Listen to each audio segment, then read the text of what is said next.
সবাইকে আসসালামু আলাইকুম।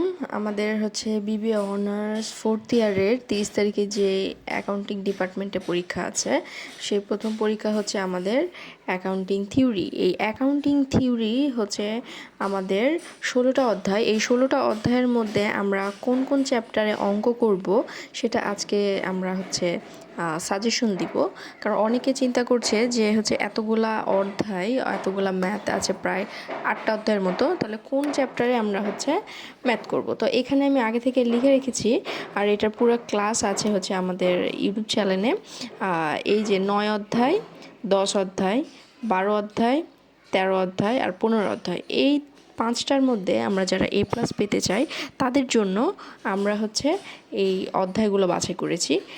এবং যারা শুধু পাস করতে চাও তারা অবশ্যই থিওরি তো লিখবেই, সাথে এই যে 12 অধ্যায় এইটা মাস্ট করবে। আর এখান থেকে তোমাদের যে কোনো অধ্যায় তোমরা পছন্দ করে নিতে পারো, কারণ এই অধ্যায়গুলোর মধ্যেই ম্যাথ আসবে অবশ্যই ইনশাআল্লাহ। তো সম্পূর্ণ ক্লাস দেখতে অবশ্যই আমাদের ইউটিউব চ্যানেল ভিজিট করবে। আল্লাহ হাফিজ সবাইকে।